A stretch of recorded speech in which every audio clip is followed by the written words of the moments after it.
룻기서 1장 6절에서 18절까지의 말씀, 좀 길지만 교독합니다. 그 여인이 모압 지방에서 여호와께서 자기 백성을 돌보시사 그들에게 양식을 주셨다 함을 듣고 이에 두 며느리와 함께 일어나 모압 지방에서 돌아오려 하여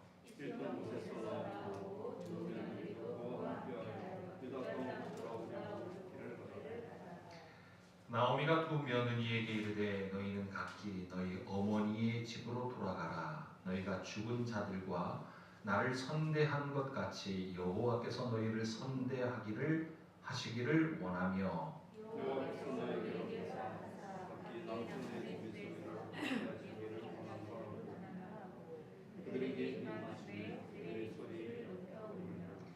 나오미에게 이르되 아니니이다. 우리는 어머니와 함께 어머니의 백성에게로 돌아가겠나이다 하는지라. 나오미가 이르되 내 딸들아 돌아가라. 너희가 어찌 나와 함께 가려느냐. 내 부중에 너희의 남편들 아들들이 가셨느냐. 내 딸들아 되돌아가라. 나는 늙었으니 남편을 두지 못할지라. 가령 내가 소망이 있다고 말한다든지 오늘 밤에 남편을 두어 아들들을 낳는다 하더라도 너희가 어찌 자라기를 기다리겠으며 어찌 남편을 주시겠다고 결심하겠느냐. 내 딸들아 그렇지 아니하니라. 여호와께서 네 나를 주셨으므로 나는 너희로 말미암아 마음이 바꾸다. 그들이 소리를 높여 다시 울더니 오르바는 그의 시어머니에게 입맞추되 룻은 그를 붙쫓았더라. 나오미가 또 이르되 보라 내 동서는 그의 백성과 그의 신들에게로 돌아오라고 하나니 너도 너의 동서를 따라 돌아가라. 룻이 이르되 내게 어머니를 떠나며 어머니를 따르지 말고 돌아가라. 강권하지 마옵소서. 어머니께서 가시는 곳에 나도 가고 어머니께서 머무시는 곳에서 나도 머물겠나이다.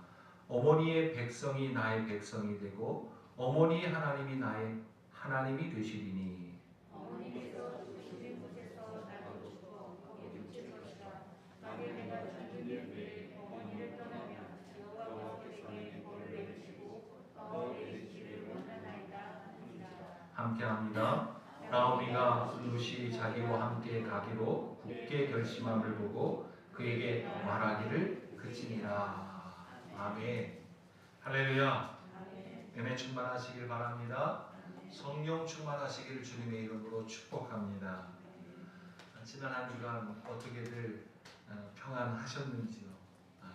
오늘 코로나로 인하여서 여전히 코로나 코비드로 인하여서 여전히 답답하고 우울하지만 그러함에도 그 고단함 가운데 함께 하시는 하나님, 그 하나님을 날마다 경험하시는 우리 서울반석의 온 성도들이 되시기를 소망합니다.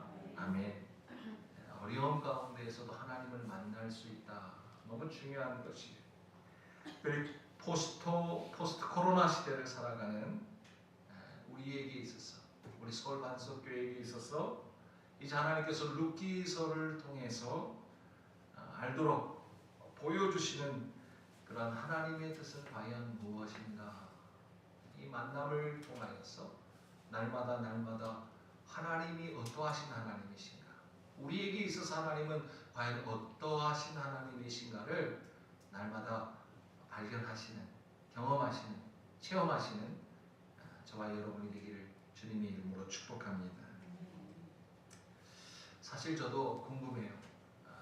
말씀을 한 주 한 주 준비하면서 하나님께서 우리 서울반석교를 어떻게 이끌어 가실까에 대한 그런 궁금함을 갖고 있습니다.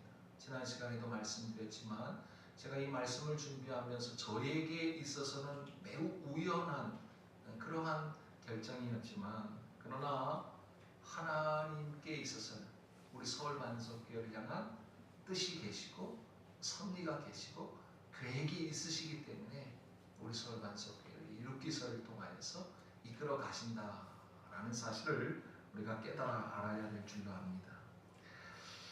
하나님 우리 서울반석교회를 무척 사랑하시는 줄로 믿습니다.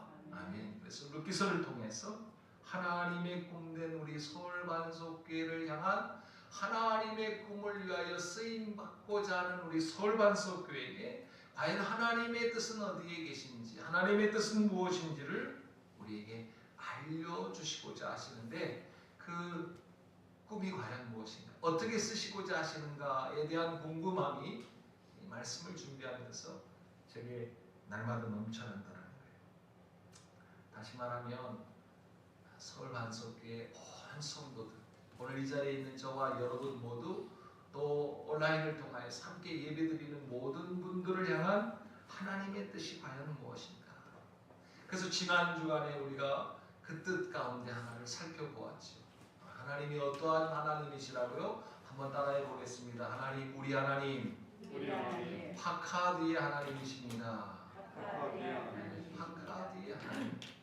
6절 말씀에 보면 그 말씀이 나오죠. 그 여인이 모압 지방에서 여호와께서 자기 백성을 돌보시사 그들에게 양식을 주셨다 함을 듣고 이에 두 며느리와 함께 일어나 모압 지방에서 돌아오려 하여. 이 6절 말씀에 보면 이제 여호와께서 자기 백성을 돌보셨다라는 내용 가운데 이 돌보셨다라는 단어가 파카드입니다. 결국 하나님, 우리 하나님 어떠한 하나님이신가? 우리를 여전히 돌보시는 하나님이심을 믿으시는 저와 여러분이 되기를 소망합니다. 우리 하나님께서 돌보시고 계신다라는 거예요. 여기서 돌보시는 하나님, 특별히 파카드라는 말의 뜻이 무엇이라고 말씀을 드렸냐면, 하나는 방문하다, 그리고 두 번째로는 주의 깊게 살펴보다라는 그러한 의미를 가지고 있다라고 말씀을 드렸어요. 그렇다면 이 파카드의 하나님은 어떠한 하나님이시냐? 우리를 주의 깊게 지금도 살펴보실 뿐만 아니라 이제 곧 찾아오시는 하나님이 바로 우리 하나님.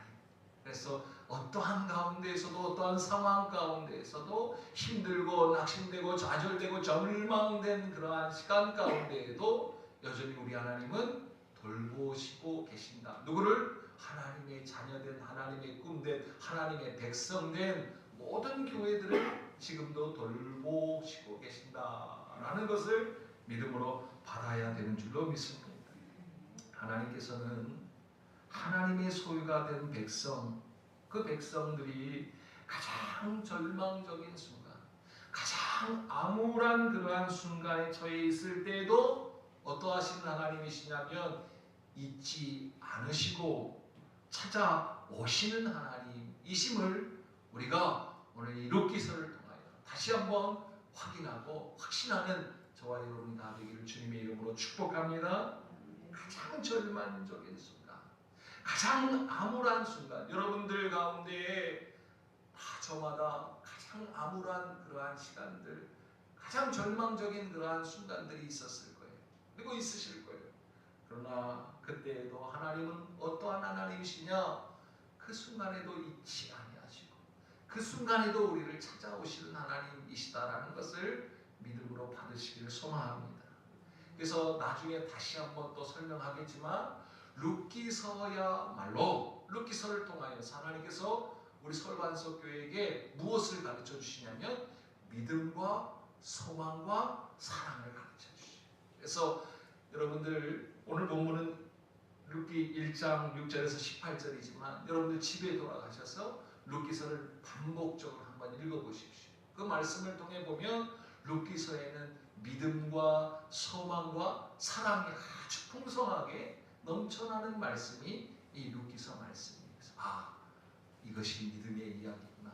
아, 이것이 소망의 말씀이구나. 아, 이것이 사랑의 말씀이구나를 체험하고 경험하시는 그러한 시간들을 가져보시길 소망합니다.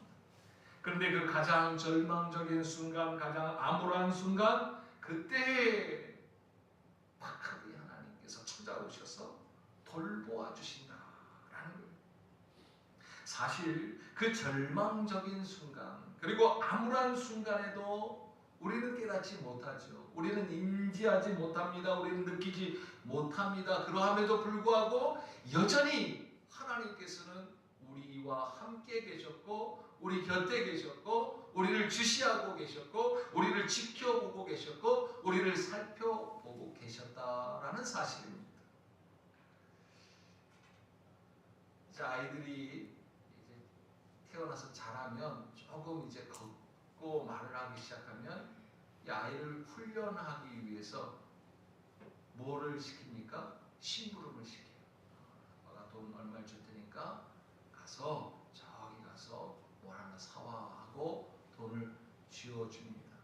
그리고 심부름을 보내요. 그런데 심부름을 보낼 때에는 이제 아이는 어떻게 해요? 혼자 가는 것처럼 느끼죠. 그래서 여기도 기웃했다 저기도 기웃했다 해서 심부름을 합니다. 그런데 심부름을 보낸 아버지나 엄마가 너 심부름 갔다 와 그러고 집에서 누워서 잘까요? 텔레비 볼까요? 아니요. 첫 심부름을 보낼 때는 뒤를 쫓아갑니다. 그래서 어디로 가나요? 이 녀석이 넘어지지는 아니할까? 또 누구에게 잡혀가지는 않을까? 다 노심초사하면서 아이를 뒤쫓아간다라는 것입니다. 이러한 모습이 바로 오늘 본문의 말씀. 우리 하나님께서는 우리 절망의 순간에도 이 암울한 그 순간에도 하나님께서는 우리를 내버려 두시는 것이 아니에요. 여전히 우리와 함께 계시고 여전히 우리를 뒤쫓아 계시고 우리를 지켜보고 계시고 돌보고 계신다라는 사실을 여러분들이 믿음으로 받으셔야 될 줄로 믿습니다. 어쩌면 지난주에 우리 김 권사님께서 하소연을 하셨죠. 70평생 내가 이렇게 이러한 힘겨움과 이러한 어려움은 난생 처음입니다. 그래요. 지난주에 제가 한양에 다녀왔습니다. 뭐 여기는 한양 아닌가요? 한양도 한양이 또 있어요. 이 동대문, 남대문요 안에 있는 사대문 안에 있는 그 한양에 다녀왔는데 그렇게 번화가이고 또 그 상권이 발달돼 있어. 거기는 비싸잖아요. 또 상권도. 그런데 다 문을 닫았어요. 그리고 하나씩 글을 붙여놨는데 폐점, 휴점, 또 임대 이만큼 지금 경제적으로 코로나로 인하여서 온 나라가 참으로 어려움과 힘겨움과 암울함 가운데 있는 것을 보게 되어집니다. 경제적인 어려움뿐만 아니라 교회도 어려움을 겪고 있죠. 예배를 드릴 수 없는 그러한 모습들이 있습니다.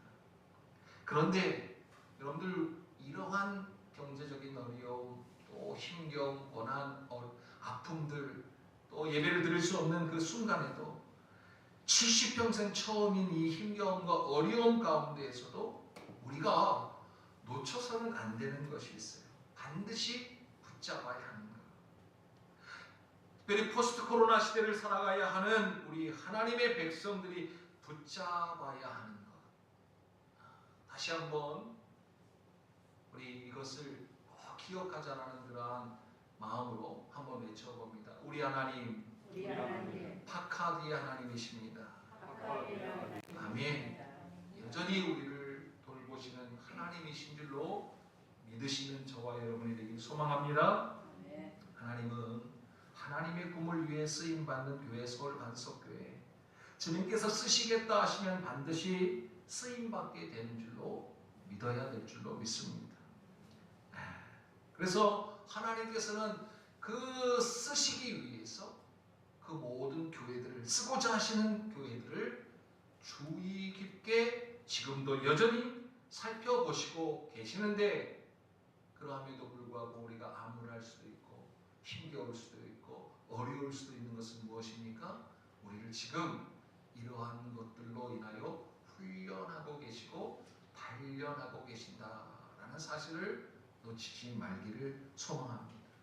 이것을 달리 표현하면 하나님은 지금 하나님의 꿈을 위하여 쓰임받는 교회, 하나님께서 쓰시겠다고 하시면 그 쓰시는 교회, 반드시 쓰시고자 하는 그 교회들을 쓰시기 위해서 어떠한 일을 하고 계시느냐? 힘을 빼는 그러한 시간들을 갖고 계신다. 힘을 빼고 계세요. 힘을 빼도록 지금 기다리고 계신다라는 것입니다. 저와 여러분들이 가지고 있는 힘을 지금 다 빼도록 기다리고 계십니다. 교회가 가지고 있는 힘을 빼고 있다라는 것입니다. 모든 인간들이 가지고 있는 그러한 힘들을 지금 빼고 계신다. 그리고는 그 힘을 빼는 그 순간까지 기다리고 계신다라는 것이죠. 저희 집 가훈이 등따 배조입니다. 무슨 뜻이냐면 등 따서 배부를 때 조심하자. 예. 교회가 세상적인 그러한 힘을 가지고 그 힘을 과시하고 자랑질을 해서는 결코 안 된다라는 것입니다. 내게 있는 힘, 내게 가지고 있는 권력, 내게 가지고 있는 모든 그러한 권력들, 힘들을 과시하고 자랑해서는 안 된다. 마치 하나님께서 그것을 허락하셔서 내게 힘이 생기고 내게 권력이 생기고 내게 능력이 생긴 것, 그것이 전부 하나님의 뜻인 것처럼 착각해서도 안 된다라는 것입니다. 아이들이 수영을 배울 때나 또 저 같은 경우는 노래를 배울 때 그런 말들을 많이 배웠어요. 수영도 그렇죠. 수영 물속에서 뜨기 위해서는 어떻게 하라고 합니까? 몸에 힘을 빼라. 노래도 잘 부르려면 어떻게 해요? 힘을 빼라 라고 말합니다. 이처럼 노래도 힘을 빼야 되고 수영도 힘을 빼야 되고 운동도 힘을 빼야 되고, 그런데 성경에는 이렇게 힘을 빼시는 그러한 일들을 자주 볼 수 있게 됩니다. 야곱이 그 쓰임받게 되는 순간이 언제였습니까? 이제 하나님과 천사들과 만나서, 천사와 만나서 독대하며 이제 씨름을 벌였는데 무슨 뼈가 부러져요? 환도뼈가 부러져요. 바보가 된 거예요. 이제 평생 절고 다녀야 돼요. 환도뼈를 치셨어요. 36개가 주특기였던 이 야곱이, 남을 속이고 도망치는데 아주 일가견을 갖고 있는 이 야곱이 이제는 도저히 그럴 수 없는 순간에 이르게 되어진 것입니다. 힘을 빼지 않으니까 강제로라도 힘을 빼셨던 것입니다.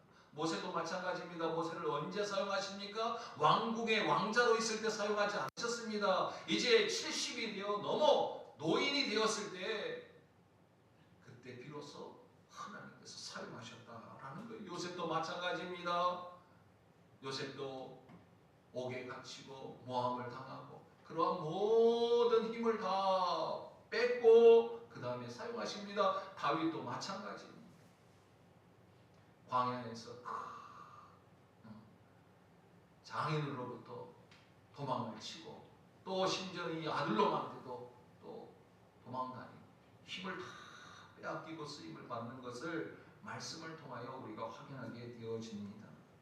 코로나19가 우리에게 힘겨움과 고난함만을 가져온 것은 아니라는 것입니다. 물론 우리에게 힘겨움이 있습니다. 어려움이 있습니다. 고단한 인생길을 갑니다. 그러함에도 불구하고 이 코로나19가 우리에게 힘겨움과 고단함만을 가져온 것만은 아니라는 것입니다.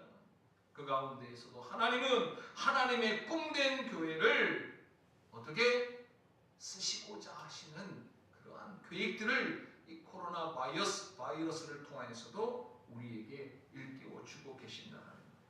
그래서 힘을 빼고 계신다는 것입니다. 힘을 빼지 않으니까 강제로라도 지금 힘을 빼고 계시는 것이고 그 힘이 다 빠질 때까지 기다리고 계신다는 거예요. 교회가 소유하지 않아도 될 그러한 힘을 가졌습니다. 그 힘을 과시하기 시작했습니다. 너도 나도 그 힘을 앞다투어 갖고자 하였습니다.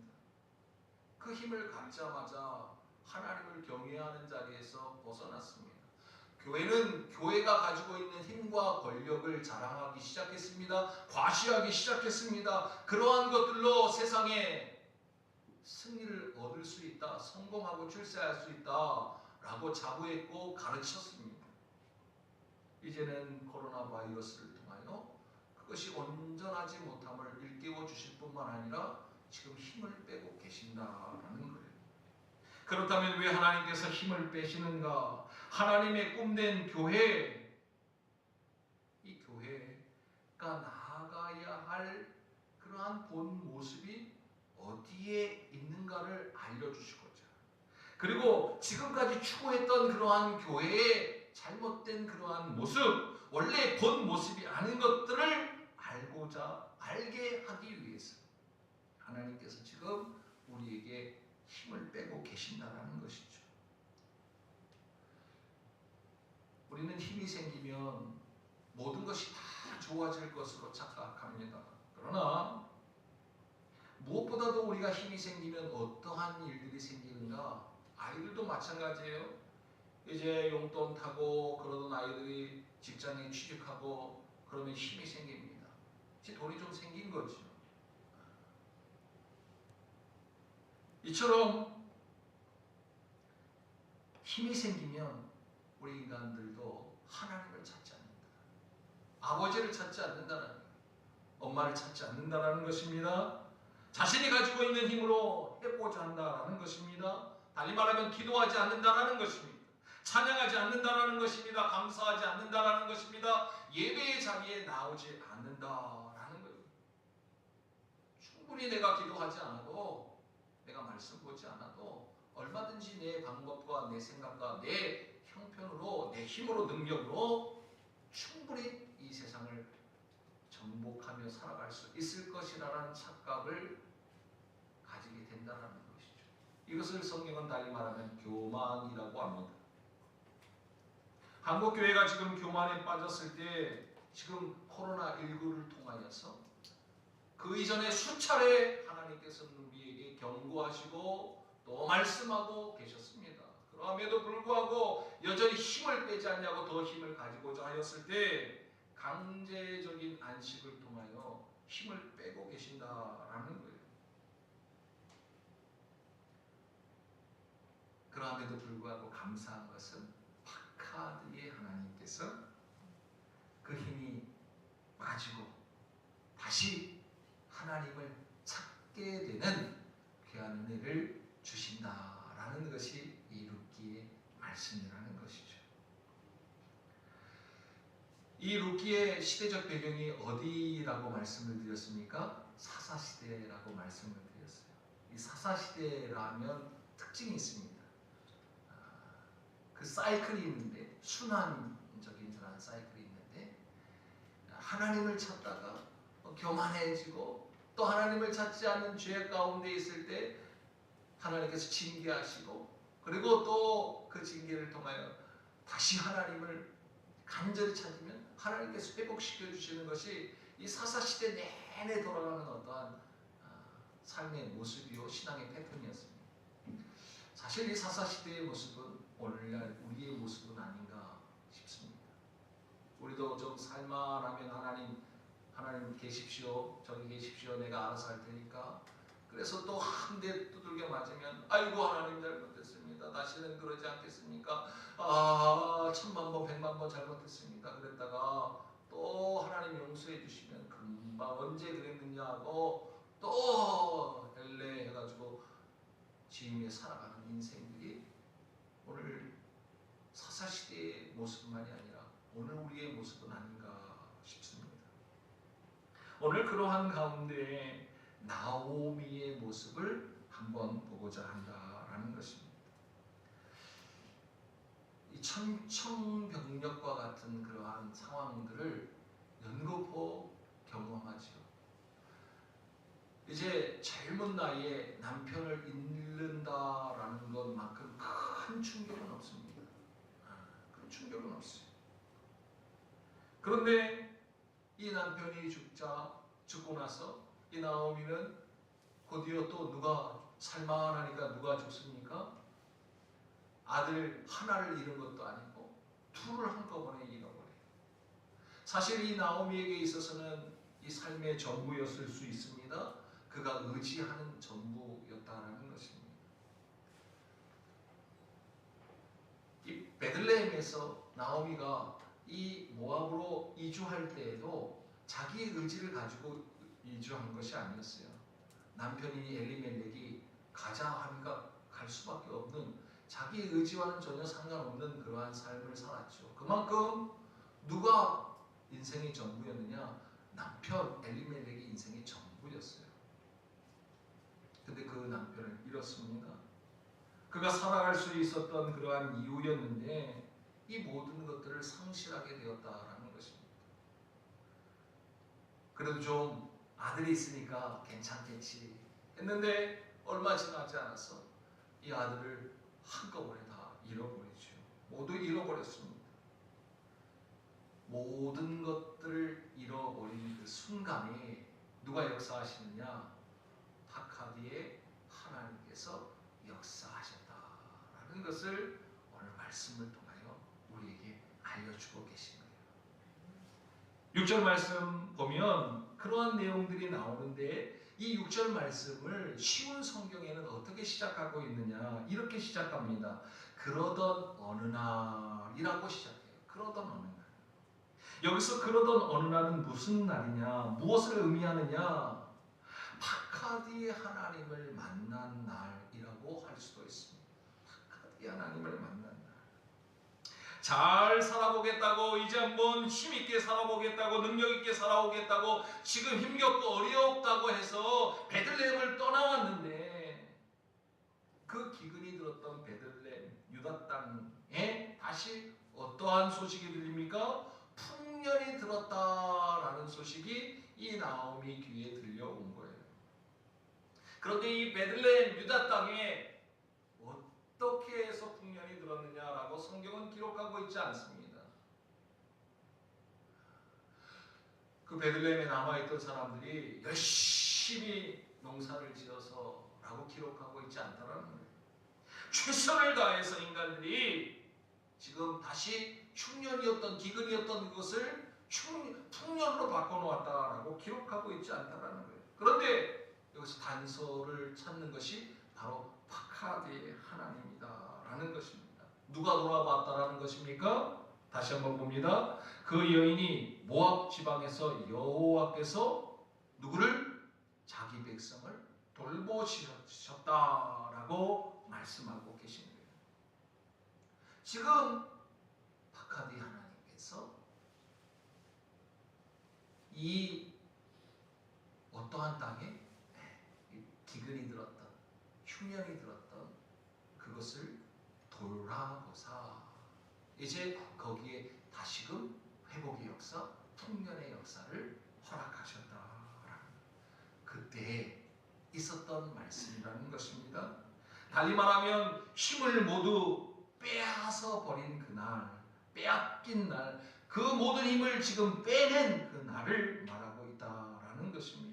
5절 말씀 한번 보도록 합니다. 5절 말씀 말론과 기럨 두 사람이 다 죽고 그 여인은 두 아들과 남편의 뒤에 남았더라. 5절 말씀에 보면 두 아들과 남편의 뒤에 남았더라라고 말하고 있는데 이것은 나오미는 남편과 두 아들을 잃고 홀로 남게 되었다라는 것을 의미하는 말씀입니다. 이 말씀은 이 나오미가 얼마나 절망 가운데 있고 암울한 그러한 순간이었다라는 것을 보여주는 것입니다. 이제 그러한 순간에 힘이 다 빠져버릴 만큼 낙심되어진 그 상황 속에서 파카디 하나님께서는 잊지 아니하시고 찾아오셨다. 그 하나님께서 잊지 아니하시고 찾아오신 그날이라는 것을 말씀해 주고 계신 것이죠. 뿐만 아니라 7절 말씀을 봅니다. 7절 말씀 있던 곳에서 나오고 두 며느리도 그와 함께하여 유다 땅으로 돌아오려고 길을 가다가 오늘 이 말씀은 가던 길을 돌아옵니다. 이제 돌아오려고 그 길을 가다가라고 말씀하고 있는 거예요. 돌아오려고 길을 떠난 것을 말씀하고 있는 것이죠. 이것을 달리 말하면 있던 곳에서 이제 잠깐 거류하려고 했던 그 모압 땅에서 여기가 괜찮구나 살만하구나 그래서 거기에 어떻게 해요? 거주하게 되었는데 그 거주하고 있던 곳에서 나오는 그 길을 뭐라고 말하고 있느냐? 이제 다시 말하면 삶의 전환점이라는 것입니다. 인생의 터닝 포인트. 그러던 어느 날이 바로 그 삶을 변화시키는 전환하는 그러한 때라고 말씀하고 있는 것이죠. 삶의 방향을 전환하는 것입니다. 삶의 전환점, 이전과는 다른 삶을 살고자 할 그때를 말하는 것이죠. 이제 이 기적을 통하여서 나오미와 룻은 전혀 다른 그러한 삶을 살게 되었음을 말씀을 통하여 전개해 주실 것입니다. 하나님의 꿈된 교회로서 삶의 전환점이 있는 저와 여러분이 다 되기를 주님의 이름으로 축복합니다. 지금까지 어떠한 모습으로, 어떠한 믿음의 모습으로, 어떠한 자세로 살아왔든지 그러던 어느 날 힘을 다 빼앗긴 그때 다시 한번 하나님께로 돌아가는, 하나님께 나아가는 믿음의 자리로 다시 돌아가는 그러한 삶의 신앙의 전환점이 우리 가운데 있기를 주님의 이름으로 축복합니다. 사실은 우리는 예수님을 만난 것이 인생의 전환점인 줄로 믿습니다. 구원의 자리로 나아가게 된 것이 인생의 전환점이 된 줄로 믿습니다. 그러함에도 불구하고 이 코로나19, 이 코로나 코비드, 이 바이러스로 인해서 어려움을 겪고 있지만 그러나 우리의 신앙에 다시 한번 우리의 신앙의 모습을 점검하는 그 신앙의 전환점이 되시는 귀한 은혜가 있기를 주님의 이름으로 축원합니다. 교회가 본질을 회복하도록 하시기 위해서 지금 하나님께서는 교회 가운데 힘을 빼는 작업을 하고 계신다. 힘을 빼지 아니하고 더 가시려고 하니까 강제적인 안식을 취하도록 하고 계신다는 것입니다. 이것을 깨달아야 한다는 거예요. 세상 때문에, 세상의 전원들 때문에 아니요. 우리는 교회 때문에 라는 심정으로 이 코로나19를 바라봐야 돼요. 내 안에 있는 힘을 빼지 않으면 우리는 결코 온전함의 자리로 나아갈 수 없음을 기억해야 되는 줄로 믿습니다. 이제 그 전환점이 하나님의 꿈된 교회로서 그 꿈을 이루도록 쓰임받는 큰 은혜가 되는 그러한 시점이 되기를 주님의 이름으로 축복합니다. 어렵다 힘들다 맞습니다. 힘들고 어렵습니다. 그러나 오늘 이 어려움 가운데서 우리를 주시하고 계시는, 주의하여 살펴보시는, 그리고 우리를 찾아오신 하나님을 바라보는 가운데 우리가 희망을 잃어버리지 말고 소망을 잊어버리지 말고 온전히 그 하나님을 바라보면서 믿음으로 달려나가는, 다시 한번 우리의 신앙을 점검하여 터리하는, 회개하는, 회복되어지는 놀라운 역사가 우리 가운데 있기를 주님의 이름으로 축복합니다.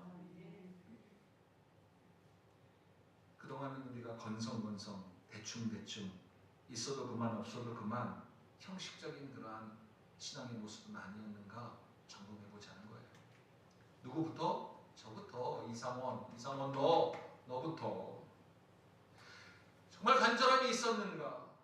정말 하나님을 향한 그러한 간절함이 우리 가운데 있는가? 예배에 대한 간절함이 있는가? 기도에 관한 간절함이 있는가? 찬양, 그리고 이 꿈을 위하여 쓰임받기 위한 그러한 간절함이 우리에게 있는가? 점검해 보자는 것입니다. 이제 나오미는 그 터닝한 그러한 길을 가다가 이렇게 말합니다. 우리 8절 9절 말씀 한번 같이 읽어볼까요? 시작. 나오미가 두 며느리에게 이르되 너희는 각기 너희 어머니의 집으로 돌아가라. 너희가 죽은 자들과 나를 선대하는 것 같이 여호와께서 너희를 선대하시기를 원하며 여호와께서 너희에게 허락하사 각기 남편의 집에서 위로를 받게 하시기를 원하노라 하고 그들에게 입맞춤에 그들의 소리를 높여 울며. 아멘. 지금 나오미가 뭐라고 말하고 있느냐면 각각 너희 어머니의 집으로 돌아가라 라고 말하고 있어요. 누구에게? 이제 어떻게 보면 마지막 보루예요. 아쉬운 사람들이에요. 이 나오미의 며느리 두 자부, 이 오르바와 룻에게 지금 말하고 있는 거예요. 야, 너희들도 돌아가라. 너희 집으로 돌아가라. 너희 어머니에게 돌아가라. 남편을 잃었어요. 두 아들을 잃었어요.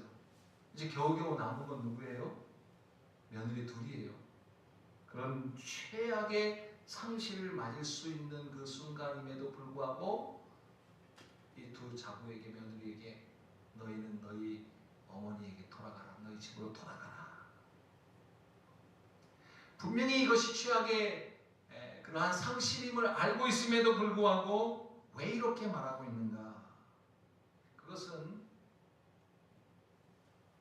이 나오미에게 있어서 그 밑바닥에 가지고 있던 신앙의 모습이 있었기 때문에 어떠한 신앙의 모습? 인내의 마음이 있었기 때문에 인내의 마음. 그것을 헤세드라고 합니다. 헤세드. 근데 그 헤세드는 누구의 마음이냐면 하나님의 마음이에요. 아멘.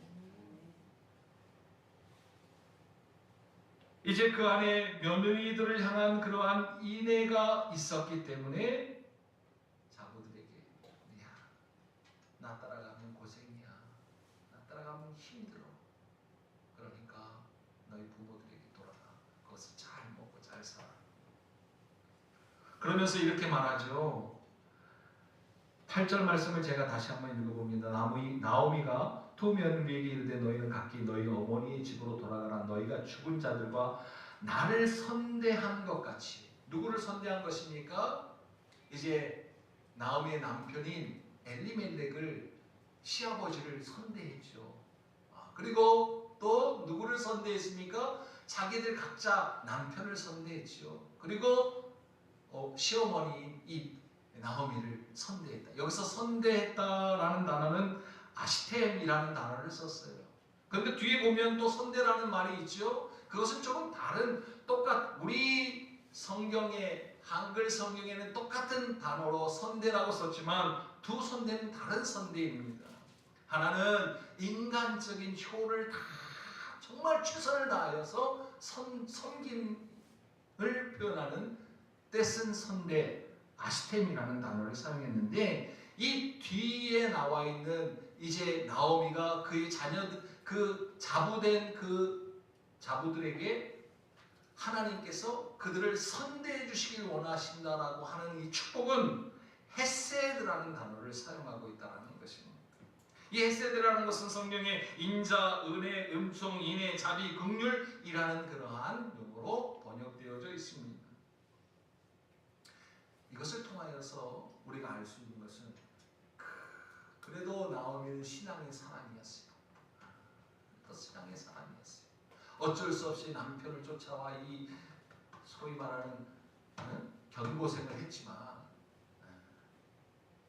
그러함에도 불구하고 이 헤세드 안에는 이 나오미 안에는 하나님에 대한 신앙의 모습이 있었는데 그 모습이 어떠한 모습이라고 지금 얘기하냐면 헤세드라는 그러한 말로 표현하고 있다라는 것입니다. 그러나 헤세드의 하나님을 알고 있었다라는 것이죠. 헤세드의 하나님께서 지금까지 자신과 가족을 위해서 선대해 주셨고 자부들에게 이제 이 헤세드의 하나님이 어떠한 하나님이신지를 우리가 섬기는 하나님이 이 헤세드의 하나님이시라는 것을 알려주면서 그들을 축복하고 있다라는 것입니다. 바라기는 우리 서울간석교회 온 성도들과 심령과 가정과 자녀들 위해 이 헤세드의 하나님의 놀라운 은총이 날마다 충만하시기를 주님의 이름으로 축복합니다. 우리 하나님은 어떠한 하나님이시라고요? 한번 따라해 보겠습니다. 우리 하나님 헤세드의 하나님이십니다. 아멘. 남편과 두 아들이 죽음에 이르자 이제 주체적으로 그 가정을 이끌어야 할 사람이 누가 되었느냐? 나오미가 되었다라는 거예요. 그러던 어느 날이 바로 그런 의미예요. 그러던 어느 날. 이제는 끌려가던 인생이었는데 누구에게?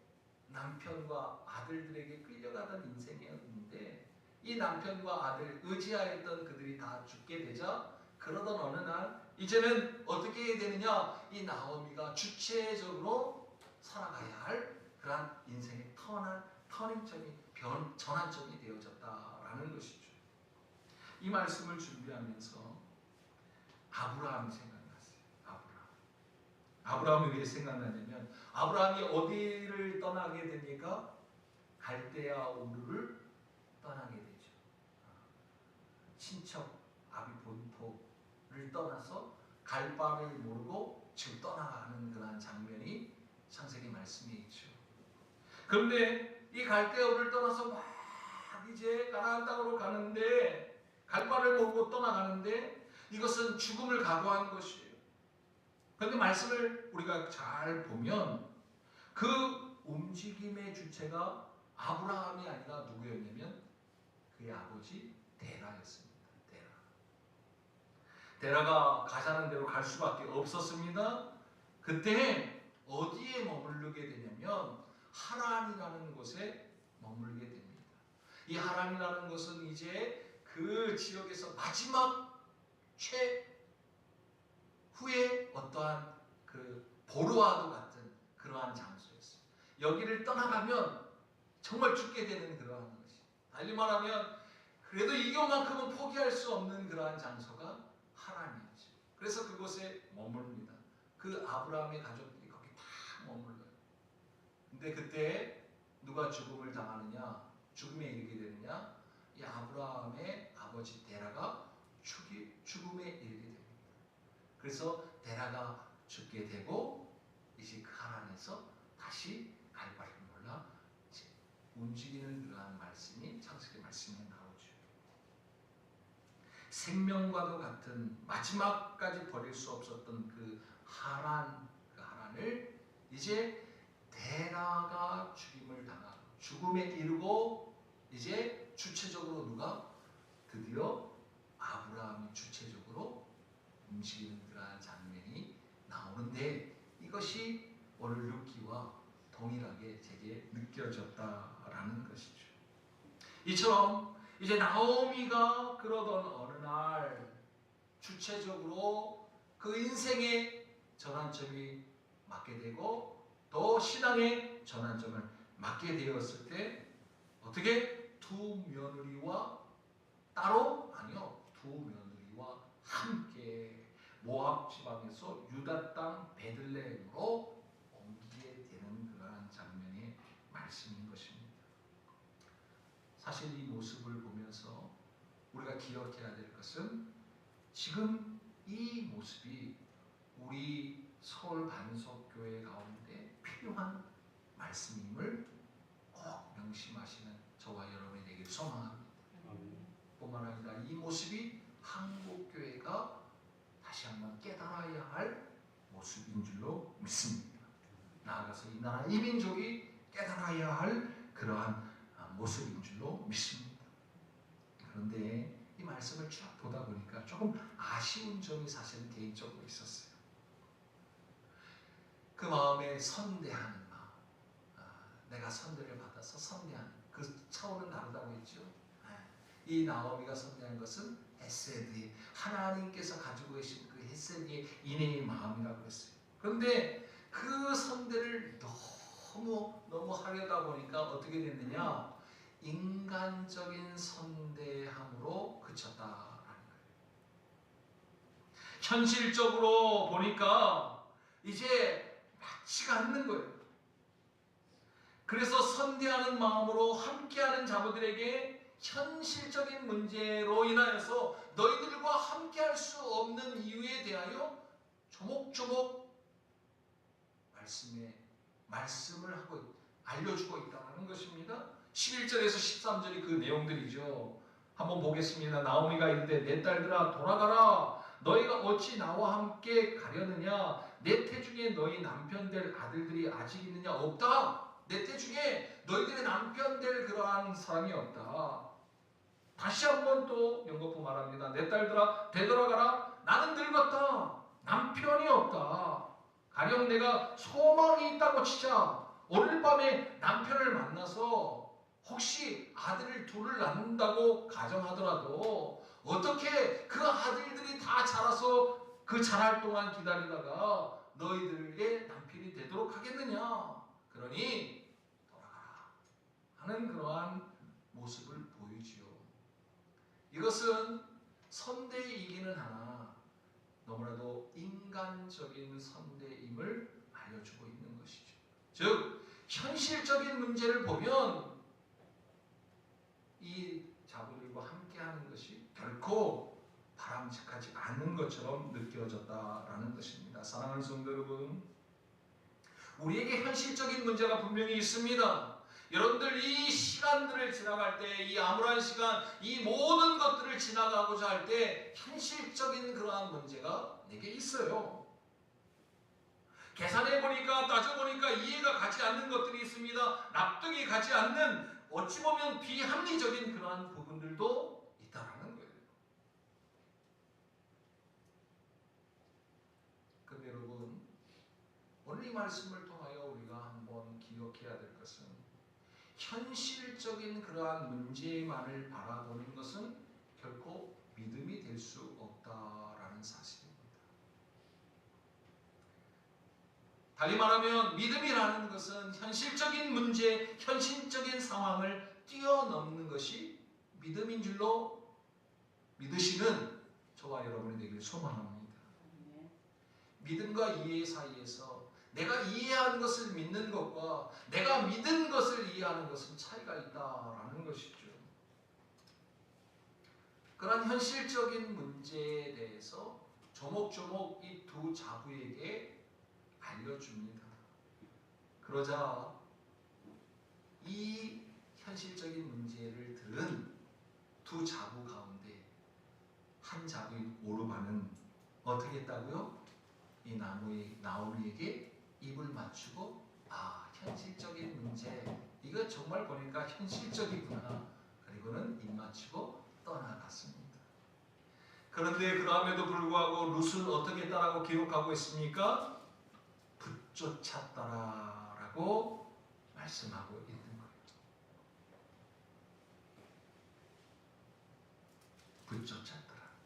14절 말씀 다 같이 읽습니다. 시작. 그들이 소리를 높여 다시 울더니 오르바는 그의 시어머니에게 입맞추되 룻은 그를 붙쫓았더라. 아멘. 오르바는 현실적인 문제를 보니까 지금 오르바가 나쁘다라고 성경은 기록하고 있지 않습니다. 현실적인 문제를 보니까 그 현실적인 문제로 인하여서 제 갈 길로 갔어요. 그런데 룻은 현실적인 문제를 넘어 이 나오미가 갖고 있는 이 헤세드의 하나님, 그 하나님을 믿음으로 바라보았다라는 것입니다. 현실적인 문제와 믿음의 모습이 충돌하는 이때에 바라기는 현실적인 문제를 무시하자라는 그러한 말씀이 아닙니다. 그럼에도 불구하고 우리는 현실만을 바라보면 암울할 수밖에 없어요. 희망이 없다라는 것입니다. 대부분의 사람들이 죽음을 택하게 되는 이유가 뭔지 아십니까? 고난이 있기 때문에, 힘겨움이 있기 때문에? 아니요. 고난과 힘겨움이 계속 올지라도 무엇만을 가지고 있으면 희망을 포기하지 않으면 결코 죽지 않는다는 거예요. 그런데 대부분의 사람들이 희망을 놓아버리기 때문에 죽음을 택한다라고 합니다.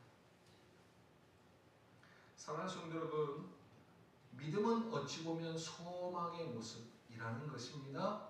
말하기는 우리 서울반석교회 온 성도들이 이 룻과 같이 이 나오미가 알고 있는 이 헤세드의 하나님을 현실적인 문제와 상관없이 택하는, 붙잡는 저와 여러분이 다 되시기를 주님의 이름으로 축복합니다. 이해되지 않고 납득되지 않고 그러함에도 불구하고 이제 나오미를 꼭 빼닮은 이 룻이 그 길을 택하였다라는 것입니다. 현실적으로는 암담합니다. 계산해보면 수지타산이 맞지 않습니다. 어머니를 따라간 시어머니를 따라가는 것이 결코 수지타산이 맞지 않는 거예요. 그럼에도 불구하고 나오미에 이어 이 룻에 이르기까지 신앙의 큰 결단을 하는 모습을 볼 수 있다라는 거예요. 왜? 나오미에게 남아있던 이 헤세드의 하나님, 그 헤세드의 하나님이 나오미가 살다 보니까 누가 알게 됐어요? 룻이 경험하게 되는 거예요. 룻도 그 헤세드의 하나님이 어떠한 하나님이신지를 알게 되었다. 우연히 어쩔 수 없이 고난도, 역경도, 힘겨움도, 남편의 문제, 아들의 문제도 우리는 우연히 겪게 되는 그러한 경험 모르겠지만 그러나 하나님은 1.1도 틀리지 아니하시고 계획하고 계셨다, 뜻하고 계셨다라는 사실을 오늘 이 룻기서를 통하여 깨달아 알아지는 저와 여러분이 다 되길 주님의 이름으로 축복합니다. 제가 룻기서를 준비한 것도 우연인 것처럼 느껴질 수 있습니다. 코로나 바이러스가 우리 가운데 온 것도 우연이라고 생각할 수 있습니다. 그러나 하나님은 하나님의 꿈을 위해서 그 꿈을 이루시고자 하나님의 때에 하나님의 방법으로 하나님께서 들어 쓰시고자 하시는 그러한 사람들을 통하여 이루어 가시는 하나님이심을 믿으시는 저와 여러분이 다 되시기를 주님의 이름으로 축복합니다. 바라기는 그 쓰임에 쓰임받는 우리 서울반석교회가 되기를 소망합니다. 내게 있어서 우연이 결코 우연이 아님을 믿음으로 받는 저와 여러분이 다 되기를 소망합니다.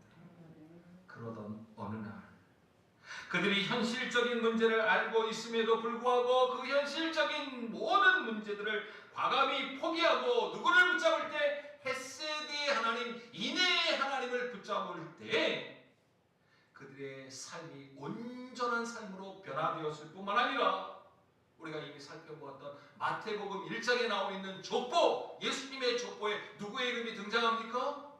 룻의 이름이 등장한다. 할렐루야.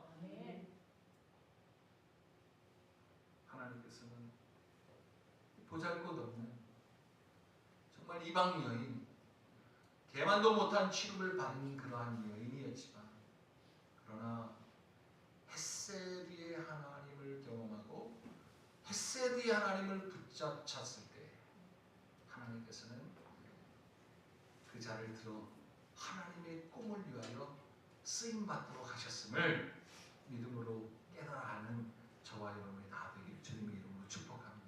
그래서 말씀을 주면서 하나님, 우리 서울반석교회 정말 부족하고 열악하고 여러가지 형편이 어렵습니다. 그러나 이 현실적인 문제를 다 따져보면 우리는 아무것도 할 수 없을 것 같습니다. 그러함에도 불구하고 우리 세대의 하나님께서 우리 서울반석교회를 쓰시고자 하시면 반드시 쓰임받는 줄로 믿습니다. 우리를 사용하여 주시옵소서. 이러한 마음이 우리 모두의 마음이 되시기를 주님의 이름으로 축원합니다. 축원합니다. 축원합니다.